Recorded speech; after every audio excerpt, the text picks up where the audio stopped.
Voltamos a apresentar Justiça na Tarde. Justiça na Tarde debate.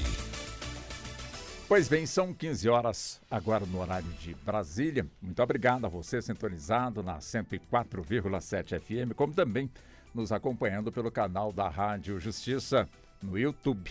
A partir de agora, como nós já havíamos anunciado, já estamos no debate. E o debate que hoje nós vamos estar abordando com os nossos convidados, como também com a nossa convidada, o impacto das doenças do século XXI nas relações de trabalho. São várias aí as questões que nós vamos, portanto, aqui abordar com os nossos convidados e também com a nossa convidada, uma vez que o Ministério da Saúde sempre elabora uma lista que é encaminhada, portanto, aí para o Ministério do Trabalho, onde consta nessa lista as doenças ocupacionais. E daí, então, em cima dessas doenças, é que geralmente os processos tramitam na Justiça Trabalhista. Claro que nós temos, portanto, as doenças decorrentes, portanto, aí de determinadas atividades, como também temos os acidentes de trabalho. Então, tudo isso nós vamos ter agora a oportunidade de estar abordando com os nossos convidados, com os quais agora eu passo a cumprimentá-los. Já começo com a doutora Larissa Muniz, ela que é advogada trabalhista, membro da Comissão de Direito do Trabalho da Ordem dos Advogados do Brasil, a nossa seccional aqui da nossa capital federal, a subseção de Águas Claras. Doutora Larissa, seja muito bem-vinda. Muito boa tarde para a senhora. Boa tarde, Walter. Boa tarde a todos os meus colegas aqui presentes. É um prazer imenso estar aqui com vocês. O prazer é todo nosso também recebê-la. Como também é um prazer também receber doutor Kainan Ribeiro Nogueira, que é advogado e professor especialista em gestão jurídica com foco em desenvolvimento de pessoas e compliance. Também seja muito bem-vindo, doutor Kainan. Obrigado, Walter. É uma honra estar aqui presente na Rádio Justiça, aqui no STF, toda a receptividade muito positiva de sempre. Vai ser um prazer participar do debate. Muito obrigado ao senhor. Doutor Max André Santos, advogado trabalhista, pós-graduado em Direito Público e Direito do Trabalho e Processo do Trabalho. Doutor Max, também seja muito bem-vindo. Muito boa tarde para o senhor. Boa tarde, obrigado. É sempre um prazer estar aqui no STF, compartilhando nossos conhecimentos e também, debatendo sobre esse assunto que é tão importante, tão relevante. Muito obrigado pela gentileza. Deixa eu também cumprimentar o doutor Jason Alves. Doutor Jason é psicólogo clínico, neuropsicólogo, especialista em terapia cognitivo-comportamental e reabilitação neurocognitiva. Doutor Jason, também seja muito bem-vindo. Muito boa tarde para o senhor. Muito boa tarde, querido Walter Lima, colega Larissa, o Max e o Kainan. Olha, vamos ter aqui um momento especialíssimo, podem ter certeza, você que já está nos acompanhando, porque se trata de um tema atualíssimo e que vai lhe ajudar com certeza a ajudar a si mesmo e a outras pessoas a partir das informações aqui transmitidas. Muito obrigado. Então vamos nós, A partir de agora, 15 horas mais 4 minutos, vamos então entrar aqui neste assunto, uma vez que neste ano de 2023, já no século XXI, evidente que ainda arrastamos para o século XXI muitos problemas que ocorreram no século passado, que ainda ocorrem perfeitamente, infelizmente, aqui nos nossos dias atuais, quando o assunto que abordamos aqui, a questão das relações de trabalho ou as doenças ocupacionais. E é evidente que com a tecnologia moderna que hoje nós aí estamos, portanto, enfrentando e tem facilitado a vida de tanta gente, por outro lado, tem facilitado, mas também tem trazido muitos incômodos. E um desses exemplos, doutora Larissa, é justamente a questão dos professores, pegando como exemplo os professores aqui da nossa capital federal, onde em 4 anos, de acordo com dados da própria Secretaria de Educação, aqui do GDF, cerca de 14 mil professores buscaram, portanto, ou entraram com atestado médico por conta justamente de doenças, acima de tudo, da saúde mental. um dos principais pontos. E, evidentemente, também que não deixa de ser aí uma doença do século XXI, e essa doença mental, a saúde mental, acaba desencadeando também uma série de outros problemas. Enfim, de que forma a justiça trabalhista, ou de que forma os advogados que atuam, portanto, na área trabalhista, estão acompanhando essa movimentação, ou seja, o país, em termos de legislação, está se preparando para enfrentar essa novidade que o mundo inteiro, evidentemente, está passando, doutora Larissa. Qual o ponto de vista da senhora? Walter, é muito relevante essa sua pergunta, né? Eu, particularmente, eu tenho como clientes professores aqui de Brasília, ligados à rede pública, carga de trabalho excessiva e falta de autonomia. Às vezes, quando a gente trata também da parte de servidor público, às vezes a pessoa, por estar lá e os seus chefes superiores já estarem concursados, eles imaginam que essa hierarquia dá um poder para eles, como se eles fossem literalmente proprietários. Esquecem da parte humana, né? Então, é muito delicado essa parte, quando você falou dos professores. Eu nem estava imaginando isso, mas eu já trouxe para a realidade do nosso escritório, porque realmente essa carga exagerada de trabalho deles, essa cobrança, falta de autonomia, isso tem desenvolvido problemas mentais mesmo, assim, sabe? E, inclusive, a parte salarial, eles se esforçam muito, trabalham muito e não têm o reconhecimento também. Então, tudo isso desenvolve bastante. Agora, trazendo para a sua pergunta com relação ao qual o posicionamento da legislação perante essas doenças, né, ocupacionais. Na pandemia, que eu acho que foi um grande marco para todos nós, principalmente para os trabalhadores que tiveram que mudar o seu formato de trabalho de presencial, muitas vezes, para home office, né? Então, foi uma grande mudança, tanto para as empresas terem que se habilitar a isso, quanto para os trabalhadores se acostumarem com esse home office. E, no primeiro momento, as pessoas não conseguiram adequar, de certa forma, com a legislação, porque acho que nem a legislação estava, de fato, preparada para essa novidade, né? Então, houve uma novidade jurídica. Tanto é que, em 2020, o TST ele se posicionou regulamentando jornada de trabalho. Se o trabalhador ele presta serviço, vamos supor, aqui em Brasília, mas ele pode estar em João Pessoa, ele é vinculado ao Sindicato de Brasília, que é onde é a prestação de serviço dele. Então, a Justiça ela teve que se adequar também na pandemia a essa nova configuração de home office também. As empresas, eu também tive um outro caso que inclusive, trouxe o tópico de síndrome de burnout, porque o home office também, as pessoas começaram a trabalhar demais, não tiveram ali a sua carga horária definida, e com isso as pessoas adoeceram. Ela não tinha final de semana, não tinha horário para nada, uma cobrança excessiva dos chefes também, grupos de WhatsApp. Tudo isso envolve a pessoa, que ela fica com o sentimento que ela está ligada à empresa o tempo todo, né? Então, assim, a gente tem um marco temporal, voltando agora para a parte da justiça, que a partir de 2020, com a pandemia, ela está olhando mais para essa doença também ocupacional, a forma que a gente tem enquadrado o home office. Agora as empresas estão voltando mais ao presencial, mas a gente teve os últimos 2 anos aí muito presente essa parte de trabalho do home office. E a empresa, a justiça, ela tem se adequado, sabe? A olhar isso, a incapacidade temporária dos funcionários, nessa doença ocupacional, sim. Doutor Kainan, deixa eu também buscar o ponto de vista do senhor, né? Já que estamos em tempos modernos, hoje, ao que tudo indica, um simples clique, de alguma forma, está causando algum tipo de problema, como muito bem pontuou aqui a doutora Larissa. Ou seja, ultimamente, por conta da modernidade, da globalização, temos, portanto, aí uma competição muito forte, né? Muito, assim, presente, muito atualizada, e com isso, então, as pessoas terminam sofrendo, ou seja, dão de tudo o que é possível ser feito mas de repente, quando descansam ou param um instante, pensam que não fizeram nada. E isso termina, de alguma forma, fazendo com que as pessoas fiquem, portanto, intranquilas. De que forma a nossa justiça trabalhista pode mergulhar nesse assunto? Porque a gente fica naquela, quem tem que adequar? São as empresas que precisam se adequar para receber os empregados na atual conjuntura, ou são os empregados, de alguma forma, têm que estarem preparados para enfrentar realmente essa nova, vamos colocar assim, competição? Eu enxergo da seguinte forma, o mundo ele foi evoluindo de uma forma que se buscou ao máximo, cada vez mais produtividade.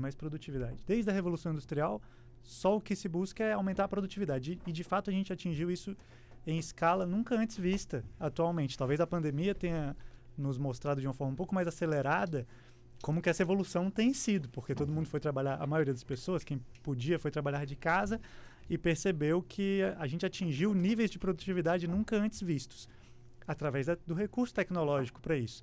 Só que não necessariamente o homem por trás daquela máquina que lhe permite ser super produtivo evoluiu junto.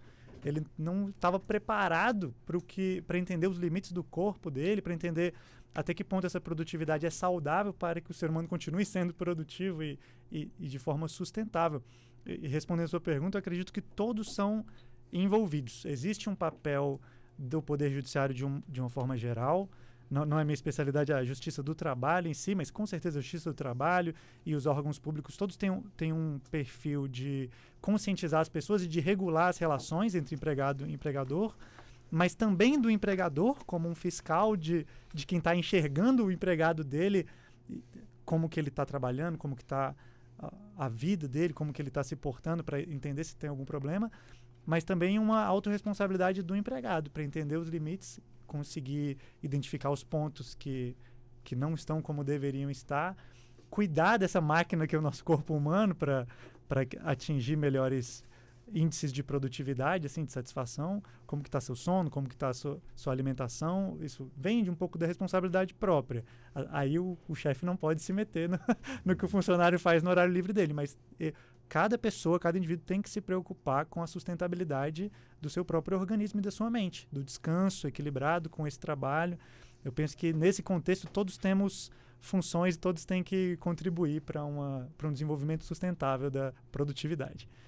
Doutor G, já eu chego no senhor para a gente amarrar esse ponto aqui dentro do campo da psicologia, viu? Mas deixa eu buscar aqui o doutor Max. Doutor Max, quer dizer, hoje o nosso país de tamanho continental, a gente ainda briga muito para que o empregado utilize os equipamentos obrigatórios e para a sua própria segurança. Ou seja, pessoas que, de alguma forma, estão exercendo aí a sua função na construção de prédios, lá em cima, andando em andaimes e outras coisas mais, é um ponto, né, da segurança no trabalho. Como também tem aqueles que, de alguma forma, exercem funções que, se não adotar determinados cuidados também, tem a saúde, portanto, aí prejudicada. Quer dizer, eu achei muito interessante quando o doutor Kainan, ele coloca que as máquinas avançaram, mas nós ainda estamos muito aquém de acompanhar, portanto, essa nova tecnologia, daí a saúde comprometida. É mais um ponto que eu também abordo com o senhor e avanço com o senhor.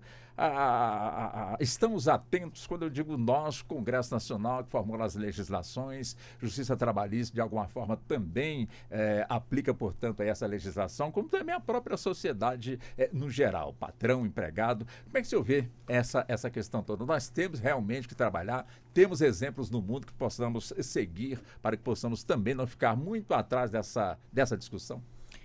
O assunto ele é bem novo no Brasil, e só voltando um pouco sobre a Por pandemia, favor. a situação dos professores, na época, nem o empresário e nem o empregado sabia como lidar. Sim. Então, se colocou as aulas online, professores que nunca tiveram contato com uma câmera para gravar seus vídeos em casa, lecionando ali para o aluno de certa forma. Muitas empresas privadas não souberam se adequar e até mesmo não sabiam o que fazer. Então, esses professores, eles ficaram à mercê mesmo de entender como edita um vídeo, como fazer o upload de um vídeo, um download de um vídeo. Então, houve esse problema, né? Além da pressão que já se passa na profissão do professor, né, que já vem ali, já tem um histórico bem grande, e no momento da pandemia ali, onde não teve esse amparato ali. No escritório a gente atuou para vários professores nessa época e ainda atua para algumas ações nesse sentido, onde esses professores sofreram, além da saúde, né, mental que ficou ali comprometida diante da pandemia, que eu acho que todo mundo aqui sofreu de certa forma, né, por não ter contato com ninguém, né, mudar a rotina em si. Também havia pressão por parte dos seus chefes e superiores ali para que essas aulas, né, continuassem a serem oferecidas, o trabalho prestado, então houve essa dificuldade. Quando a gente fala de EPI, Walter, é muito importante a gente salientar que o EPI não são só aqueles equipamentos que a gente vê em grandes prédios, né? O uso ali, o cinto, enfim. O EPI, ele precisa ser utilizado em home office, né? A altura da cadeira, a altura da mesa, a ergonometria. Então, assim, são coisas que precisam ser utilizadas, que existe o papel do Ministério Público do Trabalho para fiscalizar isso. Então, existe toda a resolução nesse sentido, mas que hoje em dia o olhar é mais atento, principalmente para o empregado que está e continua em home office e para o empresário que aderiu de forma definitiva ao home office. Porque tem muitas empresas que aderiram de forma definitiva ao home office. Então, mesmo que esse empregado vá trabalhar de casa, precisa obedecer à legislação no sentido de: será que essa cadeira está adequada para o trabalho? A altura dessa mesa está adequada? Quem vai fornecer? É a empresa que vai fornecer. Se eu tivesse essa a pergunta mesa, na minha boca agora, né? viu, doutor? Então, assim, precisa desse amparato, né? Então, a legislação, ela vem para justamente isso, né? O instrumento de trabalho deve ser oferecido e custeado pela empresa.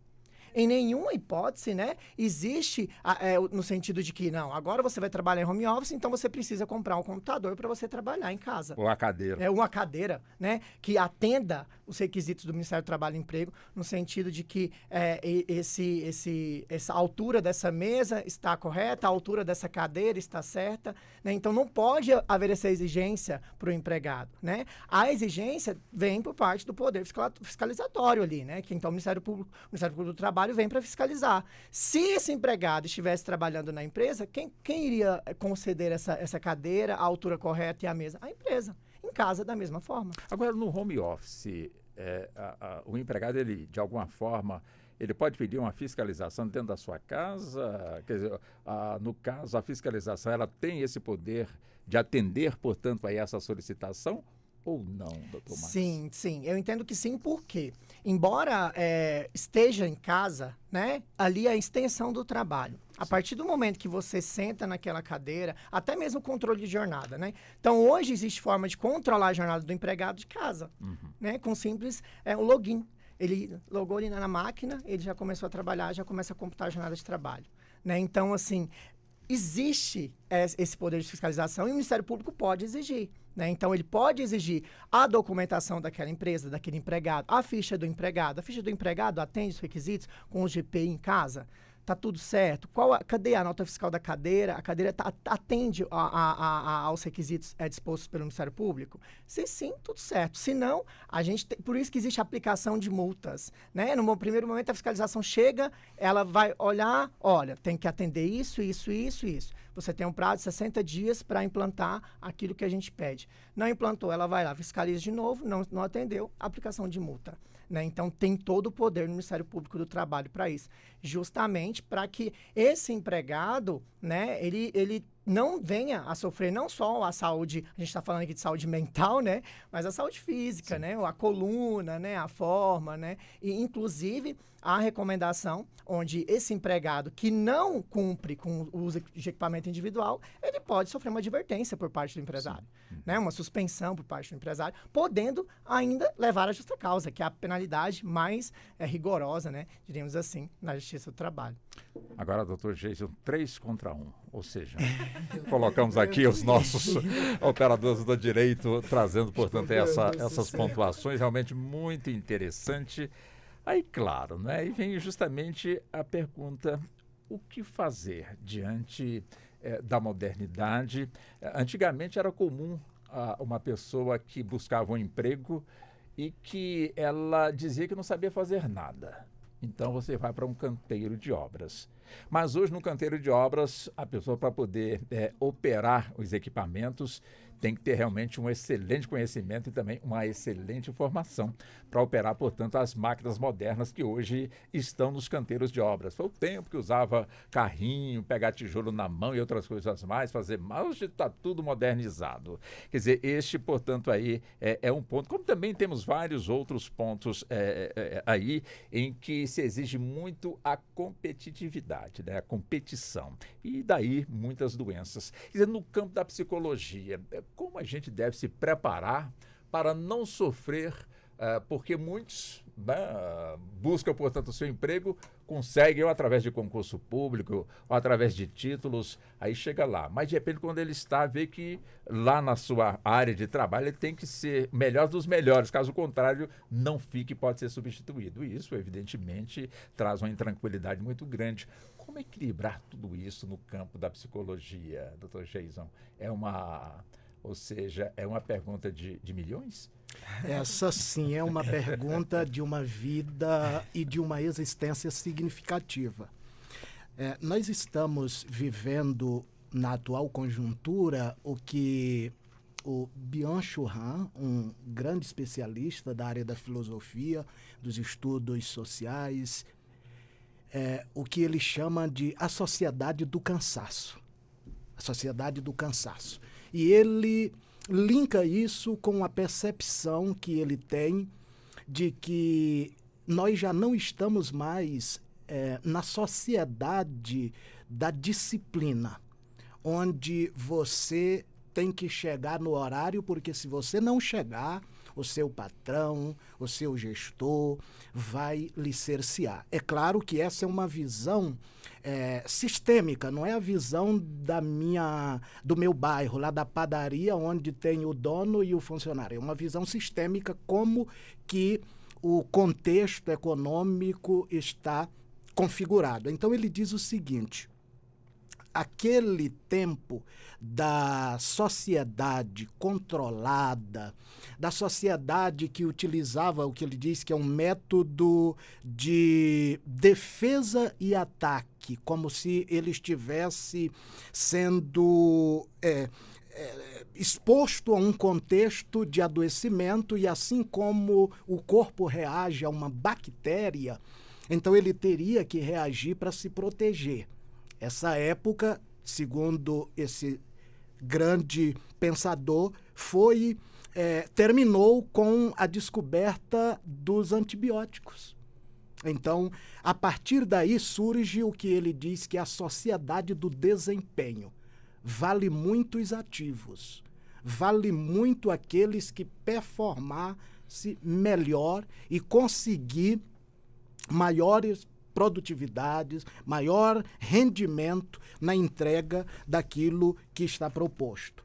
E isso está conjugado com estudos muito atualizados acerca de como funciona a vida do sujeito trabalhador. Hoje nós temos a pessoa que nós chamamos de o profissional sem fronteiras.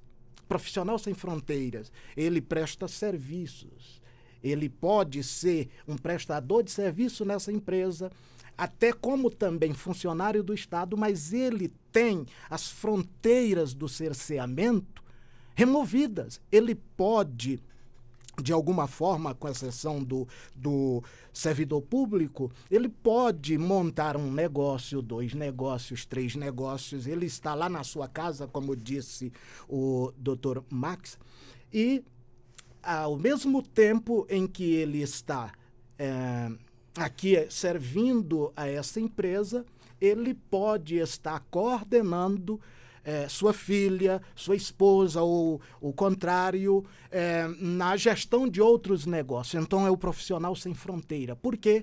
Porque é isso que o mercado capitalista quer. Ele quer que o sujeito humano, que até outrora trabalhava ou cumpria as obrigações para não ser punido, ele modifique. E agora, não é mais porque eu posso ser punido, mas é porque eu posso ser premiados. É tanto que a nossa Previdência dá um nome de benefício para o cara que adquiriu a síndrome de burnout.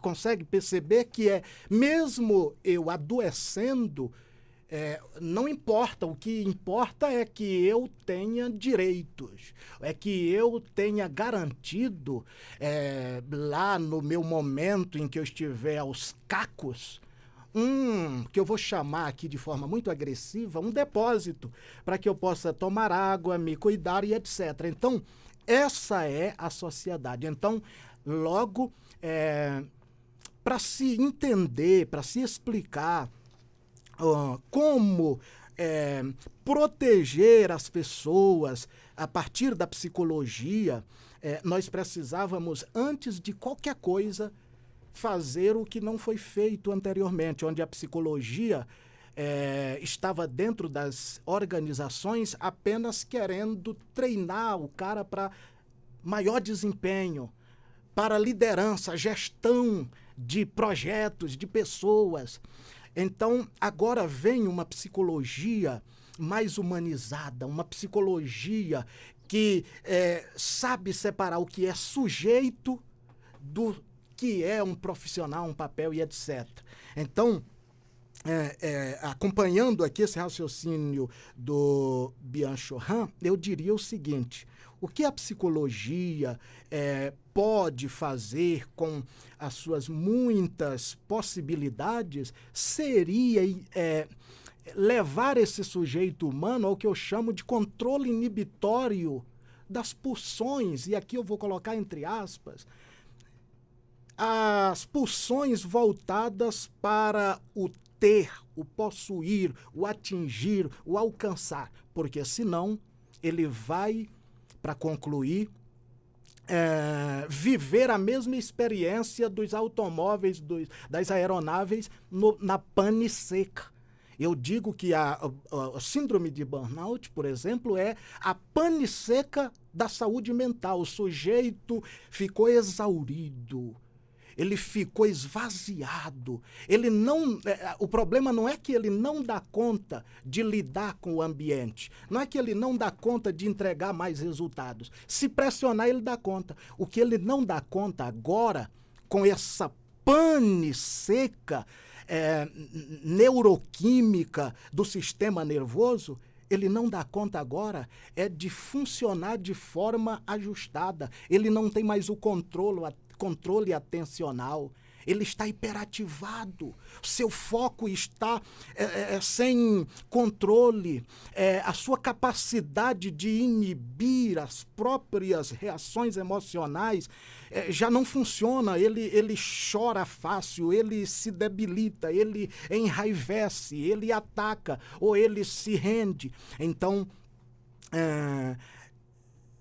aí está a percepção de forma mais sistêmica do que a psicologia mais humanizada, existencialista, fenomenológica trata esse tema. Não é um problema só de sistema, de estrutura organizacional. Tem a ver com uma provocação de ânimo no sujeito. Vai lá, é a hora da sua autonomia, você pode muito mais, você está pronto, é o seu momento. E mesmo que eu sei que eu vou ter uma noite mal dormida, eu não estou nem aí, contanto que eu tenho direito. Então ninguém está trabalhando muito para levar o sujeito à saúde, mas sim, ninguém está buscando trabalho saudável, está procurando garantias de direitos para que, trabalhando de uma forma malucada, perdoa aqui a expressão, eu tenha benefícios no final, pelo menos para me cuidar lá no pátio de reabilitação neuropsicológica. Deixa eu sustentar essa questão da síndrome de burnout. No caso, doutora Larissa, realmente é um tema preocupante. Imagina, né? A pessoa que tanto trabalhou, vai a exaustão mental, a exaustão física, como muito bem pontuou aqui o Dr. Jason, eu quero, enfim, dar o máximo de mim para depois lá na frente eu procurar, de alguma forma, restabelecer, buscar novas energias. Isso é correto? Ou seja, para a empresa, opa, temos ali um empregado que esse é dos nossos, esse aqui trabalha de dia, de noite, feriado e não reclama. Isso é bom ou é ruim ou é uma preocupação? Na verdade, Walter, eu acredito que o trabalhador, ele age de uma maneira inconsciente, porque eu acredito que ninguém, em sã consciência, quer adoecer, né? Então, vira um ciclo da exigência e ele quer garantir o seu emprego. A gente nunca sabe, ao fundo, o que está por trás daquele trabalhador, se ele é arrimo de família, se, enfim, é uma mãe solteira, enfim, N possibilidades. E, às vezes, ele vai passar, sim, por um excesso de cobrança. Às vezes, o papel subjetivo ali da empresa é exigir mais, porque ele quer mais produção. A gente, no mundo capitalista que vivemos, é lucro, né? E aí gira um ciclo do gestor, a empresa cobrar resultados, ele não se vê em outra situação e quer manter aquele emprego e vai fazendo sem medir esforço, sem medir consequência, vai entregando. E eu atendo particularmente as empresas e eu busco, hoje com a visão até o Dr. Kainan vai poder nos orientar melhor, com relação ao compliance, porque agora a gente também trazer uma outra visão. O compliance, que ele é atual, né, salvo engano, acho que 2017, eu não lembro agora com exatidão. Não lembro com exatidão, mas em 2013. As empresas, elas têm que passar a olhar para esse funcionário também, porque assim, e trazendo para a visão sistêmica, quando a gente fala de pessoas, elas que fazem a máquina funcionar. Se você não tiver um funcionário ali motivado, que ele entenda, por isso que a gente fala muito de visão, missão e valores das empresas, né? Então, trazendo de novo o compliance, ele tenta enraizar daquele funcionário para ele entender o propósito da empresa. Então, o funcionário ele vai ter que equilibrar, e a empresa tem que equilibrar, que eu acho que esse que é o grande desafio de tudo, de você, a cobrança e a entrega, para você não adoecer, porque não adianta nada você ter exigir muito, adoecer a sua equipe e no final tá todo mundo afastado por auxílio-doença, né? Então, assim, eu gostei muito da temática que o Jason trouxe, que é benefício por doença, né? Eu nunca tinha parado, doutor, para analisar dessa forma. Realmente, o que, às vezes, o inconsciente, será que tá, tudo bem se eu adoecer, mas eu vou ter um benefício por eu estar doente? Então, talvez seria até uma nomenclatura que a justiça deveria se preocupar e modificar. Eu acho que a gente nunca trouxe também essa temática, assim, em voga. Mas, compilando tudo, seria isso. Eu acho que o grande X da questão que a gente tem que buscar, nós também como trabalhadores, né, e a empresa, o equilíbrio. Tudo bem, você tem que exigir, porque você também tem que manter a empresa, os gastos, o tributário, enfim, você manter hoje uma empresa aqui no Brasil, todo mundo sabe a grande dificuldade que é. Mas até que ponto vale a pena a sua exigência para você adoecer os seus funcionários? E esse funcionário também, ele tem que ter consciência até que ponto ele pode entregar para que ele não adoeça. Eu acredito que tudo é uma comunicação, é um olhar sistêmico para tudo, tanto para a empresa quanto o trabalhador. Esse adoecimento do empregado, doutor Kainan, quer dizer, evidentemente, pela nossa legislação, 15 dias a empresa paga. Depois dos 15 dias fica por conta do nosso INSS, enfim, para poder custear esse trabalhador que não estará, portanto, em condições de exercer a sua função. Quer dizer, diante do que foi aqui colocado, as nossas empresas, de alguma forma, já têm essa percepção, ou seja, daquele empregado que quer, de certa forma, fazer tudo, mostrar realmente que sabe, que quer pontuar, como muito bem pontuou aqui o doutor Jason e a doutora Larissa observou muito bem, lá na frente ele vai ter, portanto, o benefício pelo seu esforço, né? Ou seja, enfim, vai ter ali, portanto, eu não digo recompensa, mas pelo menos vai receber por aquilo e de repente vai até ficar afastado, portanto, do seu trabalho. E a pergunta é justamente essa: até que ponto realmente as empresas elas têm esse comprometimento, elas já enxergam realmente isso, providências já estão sendo tomadas Até porque o senhor, né, estudou bastante para poder trabalhar nessa questão do desenvolvimento de pessoas. Por que as pessoas se levam a isso? É a atual conjuntura? É o século XXI aí exigindo tudo isso? É o medo de perder o emprego? É cada vez mais ser mais competitivo? Não importa a tecnologia que chegar, eu estarei sempre pronto? Como é que é isso, doutor? Aquela questão do funcionário que veste a camisa da empresa. Exatamente. Essa frase me arrepia. Ele tá pronto, você pode chamar a qualquer momento. Isso eu enxergo como um resultado de uma transição muito recente que a gente vive no mercado de trabalho. Até pouco tempo atrás, essa cultura da produtividade extrema e da sociedade do cansaço, realmente de quem se esforçar mais, se destacava mais, isso era muito nítido. E isso ainda reflete muito, ao invés de um esforço inteligente preocupado com a saúde. Eu penso que as empresas têm despertado cada vez mais, mas ainda é muito recente. Os grandes empresários, os sócios de instituições, seja jurídicas ou de qualquer outra, principalmente quem criou o negócio do zero, ele vem de anos de um mecanismo que funcionava daquele jeito. Então, ele tende a perpetuar a cultura da empresa de uma forma de punição e de estímulo, seja pelo castigo ou seja pelo benefício, mas sem se preocupar com a saúde do funcionário. Ele está ali querendo tirar o máximo possível do funcionário de produção e de resultado. Eu achei sensacional a analogia do Dr. Jason de pane seca. Realmente é quando o veículo acabou o combustível de uma vez. E o primeiro passo é ter essa conscientização de que não dá para deixar o combustível acabar. A gente precisa parar para reabastecer. E não é um pit stop, não. Não é uma pausa de 5 segundos. Não é um descanso. É realmente recarregar as energias, deixar o corpo voltar ao estado normal para ser capaz cognitivamente, fisicamente, de desempenhar. Dentro disso que você está falando, é de suma importância, porque, vamos pensar de novo, burnout não é, primeiramente, o resultado de um grande esforço de trabalho. É também, porém, ele resulta da ausência de pausas para recompor-se. Trabalhar duro, a sociedade lá atrás trabalhou muito mais do que nós, carregando pedra.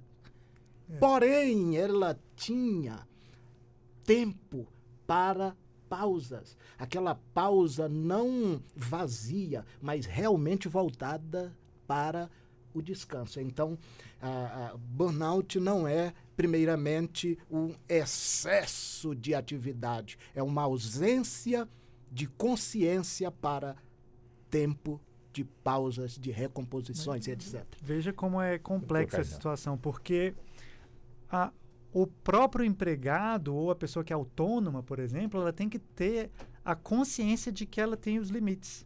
Porque imagina, por exemplo, um entregador, que agora tem se reconhecido, felizmente, vínculos trabalhistas, os colegas vão poder abordar sobre isso, mas o entregador, o vigilante, o profissional da saúde, às vezes ele se submete a escalas duplas, triplas, porque não é o mesmo empregador. Ele pula de um emprego para o outro. O vigilante, às vezes, ele trabalha 12 por 36 num lugar e ele sai de lá e ele vai direto para outro serviço.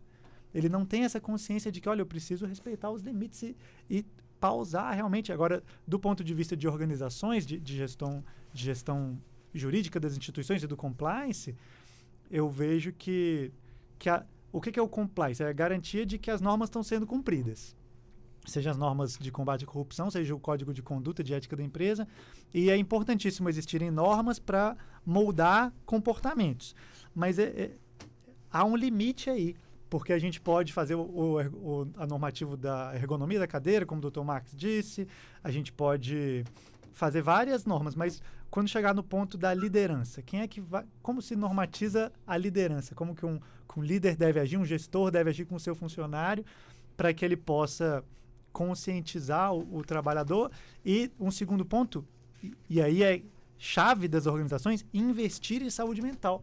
Porque eu penso que é lucrativo investir na saúde mental. Eu vi artigos recentes dizendo que para cada dólar investido em saúde mental dos colaboradores, o retorno é de 4 para 1. Só que as empresas ainda não perceberam isso. Algumas têm percebido, as empresas que estão abertas à modernidade, mas é lucrativo investir na capacitação e na saúde mental dos colaboradores. Quando o mercado tomar completa consciência disso, as coisas começam a melhorar para todo mundo.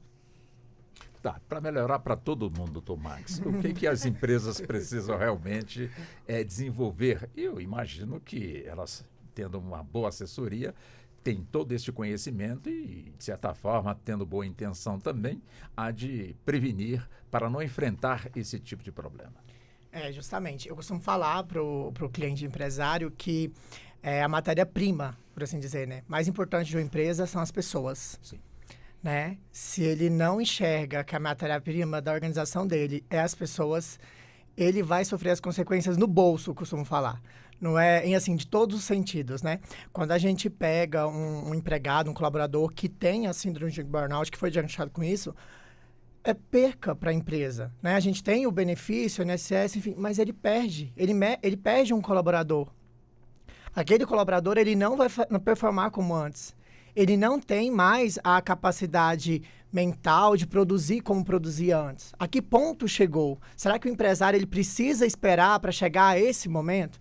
Né? Então, assim, além de uma condenação na Justiça do Trabalho, além de a penalização pelo fiscal do trabalho ali, né, Ministério Público do Trabalho. Então, assim, as perdas são enormes.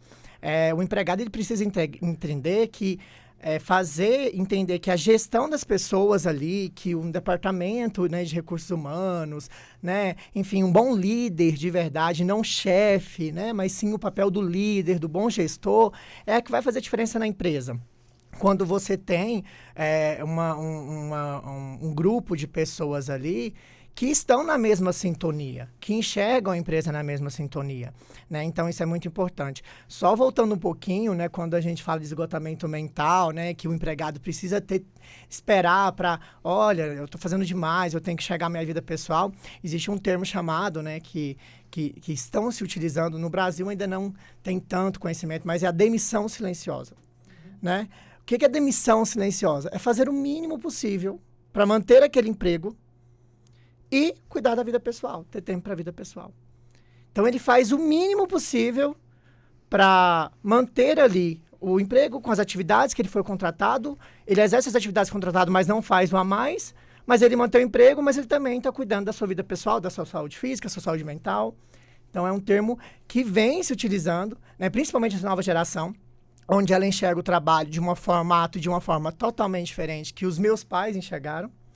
Né? Que o trabalho era totalmente diferente nesse sentido, que o Kainan falou até, a evolução industrial, a gente vem produzindo e tudo mais, né? Então, vem uma nova geração que tem muito a nos ensinar nesse sentido, né? Até que ponto esse empregado pode estar colaborando para a empresa? Será que é permitido exigir algo que não está no contrato de trabalho dele? Uma atividade que não está no contrato? Né? Então, precisa questionar sobre... Fica esse questionamento. E os empresários é uma boa gestão. É entender que a matéria-prima são as pessoas, é o pessoal dele. Se ele não tem uma política com uso de compliance, regulamento interno, regimento interno, nada vai adiantar se não tiver... praticamente, a gente usa até, como é que fala? Compliance para o papel V, para o edital V, né? Tá certo. Mas aí você vai na empresa, gente, não dá, né? Para que existe, então, o compliance? Né? Se é só para preencher o requisito de um edital, para participar de uma licitação, é fácil. O contrato do Dr. Kainan ali, o Kainan cega os olhos, né? Porque também o Kainan ele sabe o que ele está fazendo, né? O bom profissional, ele vai entender o que ele está fazendo. Será que ele implantou um compliance aqui? Será que foi implantado mesmo? Será?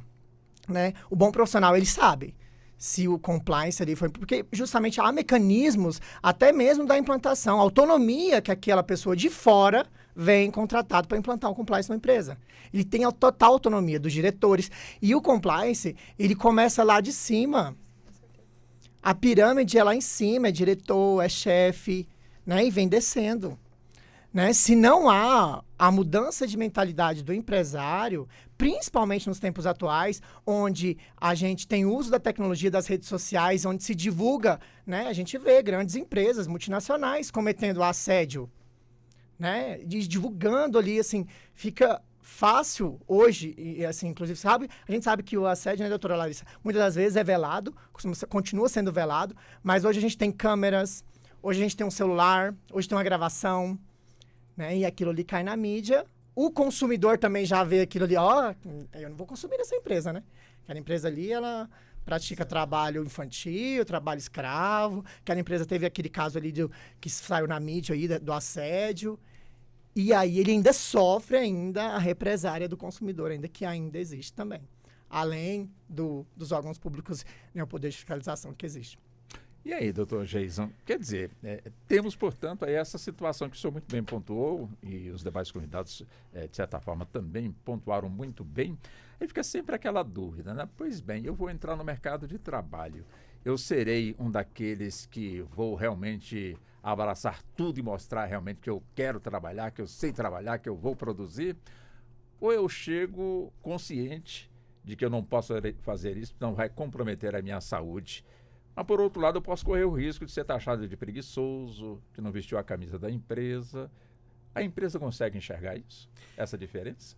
Olha, eu acredito e tenho como comprovar isso a partir da Universidade das Emoções, a nossa clínica e também uma instituição de treinamento. E aqui mesmo, aqui agora, nós estamos com a doutora Larissa, o doutor Max e o doutor Kainan. São pessoas operadoras do direito. É isso? Porém, olha a percepção humanizada dessa turma. Então, onde ele chegam essa nova percepção. Então, o que ainda não aconteceu foi eu chamo isso de momento fronteiriço. Nós estamos apenas há 23 anos de um século passado, para não dizer um milênio. Então, eu mesmo sou filho da industrialização, né? Essa é a grande verdade. Eu ainda sinto o cheiro da pólvora da Segunda Guerra Mundial, vamos pensar assim, que é onde, a partir daquele momento, se busca humanizar o humano. Então, eu vejo o seguinte, o problema, mais do que pensar se as empresas estão ou não, as instituições estão ou não pensando nisso, porque a gente fala instituições não têm coração, não têm cérebro, ela tem seres humanos, né? Então, aquele dono da indústria chega em casa, ele está em pane seca, né? Ele não tem mais energia para sorrir para o filho, para fazer uma boa, um coito legal com a esposa. Ele também está sofrendo, então ele quer. Porém, ainda não está instalado a cultura. E talvez aí vem a grande falha. Como na sociedade de Platão, quem também dita essas regras são os pensadores, os filósofos, os poetas. Enquanto a gente não ouvir os filósofos, os poetas, os músicos, a cultura cantarolar um novo tempo, nós vamos dançar nas mesmas passadas da música antiga. Por exemplo, a psicologia. A psicologia foi acusada, a psicologia organizacional e do trabalho foi acusada de estar a serviço das organizações por causa daquela busca o tempo todo de treinamento, isto é, treinamento com foco na lucratividade, esquecendo, ignorando o sujeito humano. Aí vem a psicologia do trabalho, tentando trazer para a cultura das empresas, mais do que das empresas, mas do sujeito humano, a necessidade de entender que o ganho que eu tenho pelo trabalho não é só pecuniário, é também de saúde. Eu, por exemplo, atendi desde 2018 até agora, recente, na GEAP, dentro das instituições, dentro do prédio da GEAP. Eu chamava o funcionário, esse é o momento. E eles viam. Mas eu percebia que um novo contratado, ele tinha medo. Era a cultura da empresa, ele pode vir, ele vai ficar 40 minutos comigo, contando o que ele quiser, e eu dizia, olha, você, aqui tudo fala, até o seu silêncio. Se você dormir aí, eu já estou dizendo o que se passa. Ou seja, mas ele ficava intranquilo, então ainda não está enraizado essa cultura de que enriquecer tem, com isso, saúde mental, a capacidade de conectar-se e desconectar-se no final do dia para reconectar-se com o sujeito humano que eu sou, não o sujeito empregador, o sujeito trabalhador e etc. É mais ou menos por aí. Doutora Larissa, vamos para 2 minutinhos para a gente arrematar tudo que foi dito até agora, para a gente, de alguma forma, situar, portanto, o nosso ouvido, porque o tema é extremamente importante, novo, e com toda certeza, eu imagino, nós estamos levando aí muitos conhecimentos aí para o nosso público ouvinte, que com certeza também vai poder, dentro do seu conhecimento, dar continuidade a essa discussão. 2 minutinhos para a senhora arrematar todas essas pontuações que foram colocadas aqui no nosso Justiça na Tarde.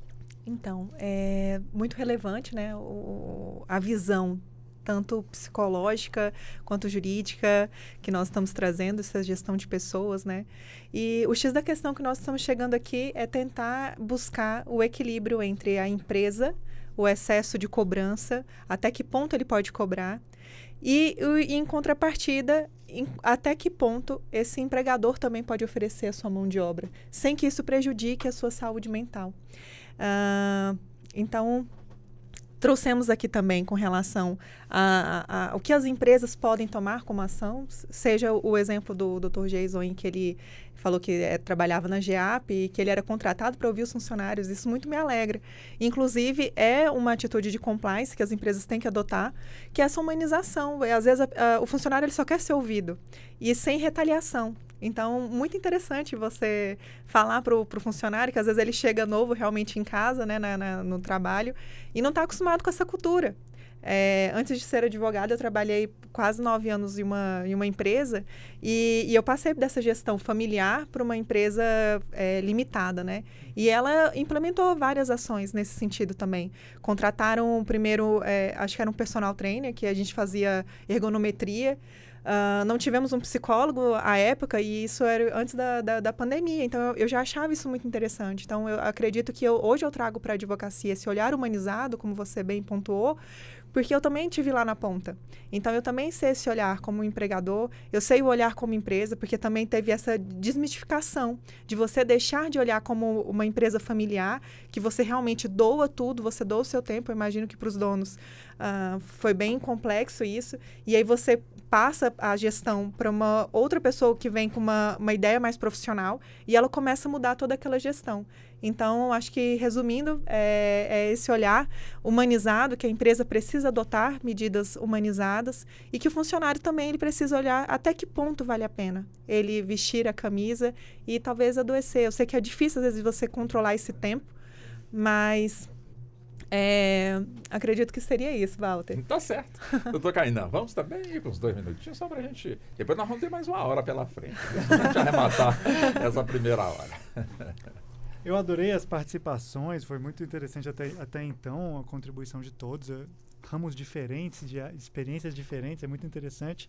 A gente abordou essa parte bastante interessante do direito do trabalho, das relações trabalhistas entre empregador e empregado, como isso pode ser sustentável na medida do possível para que a gente consiga uma relação onde todas as partes ganhem. O Dr. Jason abordou muito bem a questão psicológica do ser humano, de como lidar com as evoluções e com o contexto atual. A gente falou dessa questão do funcionário vestir a camisa da empresa, eu me lembrei da frase da Isabela Camargo, que ela fala que não tem problema nenhum o funcionário vestir a camisa da empresa, é ótimo que ele vista, é um colaborador que ele é desejado pelo mercado de trabalho e ele cresce também, ele cresce junto com a empresa, ele cresce desde que ele, quando voltar para casa, não deixe também de vestir o seu próprio pijama e descansar, porque vista a camisa da empresa, mas sabe descansar, porque é muito mais do que uma questão de saúde, de sobrevivência do colaborador, porque hoje 750 mil pessoas do mundo morrem de doenças mentais relacionadas ao trabalho, seja de um AVC, de um infarto ou até mesmo de suicídio, é um tema seríssimo. A gente fala de vidas mesmo, e não de números. Mas foi até então muito contributivo, tem mais observações pela frente. Doutor Marcos, vamos também com o senhor? Sim, sim. Só para finalizar, é esse olhar mesmo que a doutora Larissa falou, né? Olhar mais empático mesmo do empresário com os empregados ser empáticos consigo mesmo também, né? Então, olhar mais para dentro de si e o empresário olhar mais para a organização ali, para a sua empresa como o item mais valioso, são as pessoas que estão ali dentro, né? E entender que o lucro, ele provém do trabalho. Trabalhar para o empregado é se sentir útil, e todo mundo precisa se sentir útil, né? Então, não existe aquela questão assim, eu não gosto de trabalhar. Acho que todo mundo gosta de trabalhar, fazer alguma coisa, porque faz parte do ser humano se sentir útil, mas é o que o Dr. Kainan falou, chegar em casa, vestir a camisa de pai, de mãe, né, de filho, de marido, né, e esquecer um pouco o trabalho mesmo e repousar ali, que amanhã tem mais, e é assim. Doutor Geis? Com o senhor, doutor Geis. Olha, a grande angústia, eu gostei demais dessa figura de linguagem, olha... Vista mesmo a camisa da empresa, mas, por favor, vista o pijama assim que você chegar em casa. Ótimo. Agora, nada mais angustiante do que estar de pijama e não ter o combustível para cumprir, por exemplo, o que Freud, ao definir trabalho, diz. Ele diz, ao definir saúde mental, ele diz o seguinte, olha, saúde mental tem a ver com amar... Porque Freud é o cara da libido, né? Então, tudo para ele tem que ter essa pulsão, tem que ter o falo. Então, ele disse, você está conseguindo amar? Você está conseguindo aquilo que o Max está colocando? Sentir-se realizado no trabalho? Aí vem o Dr. Viktor Frankl e diz assim, saúde mental, você precisa analisar o seguinte, se você tiver alguém para amar, tiver uma ocupação, um trabalho para se ocupar, e se você está tendo um sentido, um significado para o sofrimento, você está bem. Então, não interessa se você tem um sofrimento. Se você tem um significado, você tem saúde mental. Não interessa se você tirou a camisa da empresa e vestiu o pijama. O interessante é você conseguir desenvolver um diálogo não violento, de acolhimento com esposa, com o companheiro, a companheira, com o filho, com a vizinhança. Você está ali nessa interação de forma não flutuada, né? Flutuada. Eu estou aí, mas eu não tenho o controle de mim. Então é por aí. Vamos vestir o pijama assim que chegar em casa, mas vamos reabastecer-se mentalmente através de meditações, através de um olhar profundo, oceânico para a vida, para a flor, para o ser humano, até que a gente encontre nesse outro eu que eu estou buscando no papel de trabalhador, no papel de milionário, no papel de o melhor funcionário da empresa. Tudo isso é legal, mas você só vai se sentir você mesmo quando você encontrar você vazio de qualquer tipo de papel, apenas apaixonando-se e enamorado-se com você mesmo. Acho que é por aí. Tá muito bem. Bom, acho que fechamos com chave de ouro essa primeira hora, né? Ficou muito bacana, né? Então, peço licença à senhora, como também aos senhores, para que possamos ir até o nosso intervalo rápido. Mas estaremos de volta em instantes. Até já. Você está ouvindo Justiça na Tarde.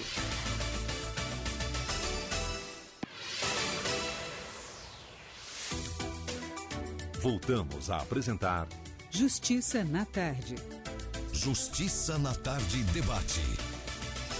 Pois bem, são 16 horas mais 5 minutos. Vamos em frente aqui com o nosso Justiça na Tarde. Hoje nós estamos aqui com os nossos convidados e evidentemente que estamos aqui avançando nos temas relacionados com o trabalho, ou seja, o impacto, portanto, das doenças do século XXI nas relações de trabalho. Já estamos, portanto, entrando na segunda hora do nosso programa. Conosco estão a doutora Larissa Muniz, que é advogada trabalhista. Ela integra a Comissão de Direito do Trabalho da Ordem dos Advogados do Brasil, a nossa subseção de Águas Claras. Como também conosco está o doutor Jason Alves, que é psicólogo clínico, neuropsicólogo e especialista em terapia cognitivo-comportamental e reabilitação neurocognitiva. Também conosco estão o doutor Kainan Ribeiro Nogueira, ele que é advogado e professor, especialista em gestão jurídica com foco em desenvolvimento de pessoas e compliance. E também conosco o doutor Max André Santos, advogado trabalhista, pós-graduado em Direito Público e Direito do Trabalho e Processo do Trabalho. Pois bem, deixa eu chegar já no doutor Kainan. Doutor Kainan, quer dizer, é uma primeira hora realmente muito rica aí nas questões, mas eu gostaria de focar ainda mais sobre a síndrome de burnout. Burnout, né? Até o nome é complicado, né? Mas como é que chegou, né? Como é que se identifica, tem sintoma, tem tratamento, como muito bem pontuou aqui o doutor Jason, né? De repente tem até eu não digo um prêmio, mas de alguma forma a pessoa tem algo positivo a receber por conta dessa questão. Mas afinal de contas, como é que surgiu? A gente já convivia com isso, só não sabia que era realmente essa síndrome. Como é que é isso, na opinião do senhor? Perfeito. A síndrome de burnout, ou esgotamento físico, é o que os psicólogos, os profissionais da saúde têm considerado um esgotamento da pessoa por excesso de trabalho sem descanso, ou por uma sobrecarga psicológica mesmo de muitas atividades. A gente conversou no primeiro bloco essa questão do aumento da produtividade, até se mencionou, com outras palavras, essa questão da romantização da produtividade que se tinha antigamente, mas eu também penso que não se pode demonizar a produtividade. É muito bom que um colaborador seja produtivo e que ele busque crescer, e que a empresa busque colaboradores produtivos para que cresça também, não é ruim. O que se tem que ter é um equilíbrio e o burnout ele acontece quando não há esse equilíbrio e a pessoa tem trabalhado demais de forma que ela começa a ter reações fisiológicas de problemas por falta de pausas, de descansos. Por exemplo, perda de memória. A Isabela Camargo é uma jornalista muito famosa que teve um burnout ao vivo. Ela era da previsão do tempo, fazia a previsão do tempo no jornal, e ao vivo ela deu um branco, ela esqueceu o nome da capital do próprio estado dela, do Paraná. E ela travou ali e depois foi diagnosticada como síndrome do burnout. Estava numa escala de trabalho muito excessiva e essa lapso de memória pode ocorrer, digamos, queda de cabelo, problemas de pele, insônia, irritabilidade. Diversos sintomas é muito difícil de diagnosticar porque cada pessoa pode reagir de uma certa forma e também é difícil porque cada colaborador tem o seu limite. Não necessariamente um chefe que é autoritário para uma pessoa vai ser para outra. Ele com a mesma tratativa, um se incomoda mais do que o outro. É curioso como os seres humanos são. Eu gosto muito da linha do Dr. Jason, que é a terapia cognitivo-comportamental. E é importante que as pessoas entendam que nada existe de fato. O que existe é a sua percepção sobre o que está acontecendo. Às vezes você está achando que um comportamento foi muito agressivo e leva aquilo para o pessoal e fica muito mal, e o outro colaborador que aconteceu a mesma coisa com ele não pensa da mesma forma. Por isso é importante treinar as pessoas e capacitar as lideranças para que cada líder consiga tratar as pessoas de acordo com as suas diferenças, e identificando qual é o limite de cada um para explorar os potenciais de cada colaborador. E a Justiça do Trabalho, as normas trabalhistas do Ministério Público, vêm para regular isso, nivelando para que não haja excessos. Também estamos numa situação de evolução da sociedade que a gente tem que trabalhar com limites. Então, cada vez mais as normas têm crescido nesse sentido. E, Dr. Jason, a gente estava falando sobre como identificar o burnout.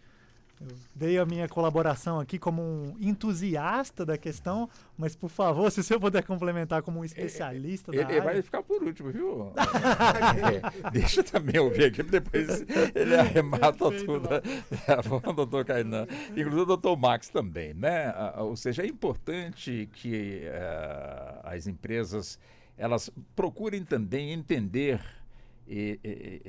eu não digo essa novidade, né? Ou seja, essa síndrome que infelizmente já está produzindo aí muitas vítimas, portanto, infelizmente. Quer dizer, é importante que as empresas foquem e busquem, portanto, aí eu não digo um tratamento, mas uma maneira de fazer com que a pessoa, ela busque, portanto, recupere o seu equilíbrio para não descambar realmente para essa situação. Justamente, é humanizar essa situação. E se acontecer, buscar auxiliar esse empregado, né? A gente vê muitos empresários, quando esse empregado ele tem, né, diagnosticado com a síndrome ali, a empresa já o abandona e nem quer saber mais do empregado e deixa que ele se vire com a INSS para buscar o benefício criticado, como bem criticado ali a palavra benefício, né, pelo Dr. Jason. Mas prestar esse auxílio mesmo. Né? Então, sempre supervisionar, né? Estando ali de frente, a política do feedback, né? Então, é muito importante, porque a gente viu no primeiro bloco que muitas das vezes o empregado ele só quer ser ouvido, né? Ele, às vezes, trabalha na empresa, tem 10 anos, 5 anos e nunca ouviu um feedback do seu líder. Ele nunca soube se o que ele está fazendo está correto ou se o que ele está fazendo está gerando resultado. Então, a política de feedback é muito útil. Eu não falo feedback só no sentido de positivo, não, mas o feedback, mesmo que seja negativo, mas ouvir do seu chefe que o que você está fazendo está correto. Se não está correto, se está correto, elogiá-lo, né? Buscar chamá-lo para a reunião. Olha, senhor João, o que você fez na semana passada trouxe um resultado muito positivo para a empresa, né? Dentro das suas capacidades ali que você tinha para fazer. Então, foi muito louvável o que você fez. É isso. Né? E faz parte do ser humano ser elogiado, ou ser ouvido, ou ouvir também, né? Então, é muito importante ter essa política do feedback implantada na empresa. E fazer parte da cultura da empresa, né? A gente viu no primeiro bloco, né, a questão do GEAP, né, que tinha um espaço, tem um espaço para o terapeuta estar ali, né, o psicólogo estar ali, o profissional psicólogo estar ali, e ouvir aquele colaborador durante 40 minutos, né, durante a semana. Isso é louvável mesmo. E é assim, é com essas ações, pequenas ações, que a gente vai mudando a cultura da empresa. E buscar sempre melhorar, avançar, estar aberto para vir e ouvir de fora profissionais, né? Ter o espaço de profissionais, um psicólogo, um terapeuta dentro da sua corporação, da empresa ali para prestar esse auxílio e ouvir e deixar a autonomia dele, né, para que ele faça o trabalho também. Porque não adianta nada você contratar um profissional de outra área para a sua empresa e chegar lá e falar, olha, você foi contratado para isso, você pode fazer isso. O que você fazer além, a gente não quer, né? Então, qual o tipo de cultura que você está implantando para a empresa, né? Que tipo de diversidade? A gente fala muito, né, de diversidade, né? A empresa tem que ser muito diversa, tem que se colocar, abrir, até mesmo no processo de admissão, né? Ter ali o profissional do lado. Mas será que isso mesmo está sendo implantado? Ou será que é só bonito porque está acontecendo, está lá na mídia, tem que fazer, ou está preenchendo um edital e está tudo certo? Eu sempre faço a crítica à questão disso, né? Que preencher edital é muito fácil, né? Cumprir requisito para participar de licitação é fácil. Eu quero ver na prática, eu quero chegar lá no chão de fábrica e chegar com o João e conversar com ele. E aí, João, o que você está achando do trabalho? Está funcionando? O que você está achando do Pedro, que é seu chefe? Né? É isso.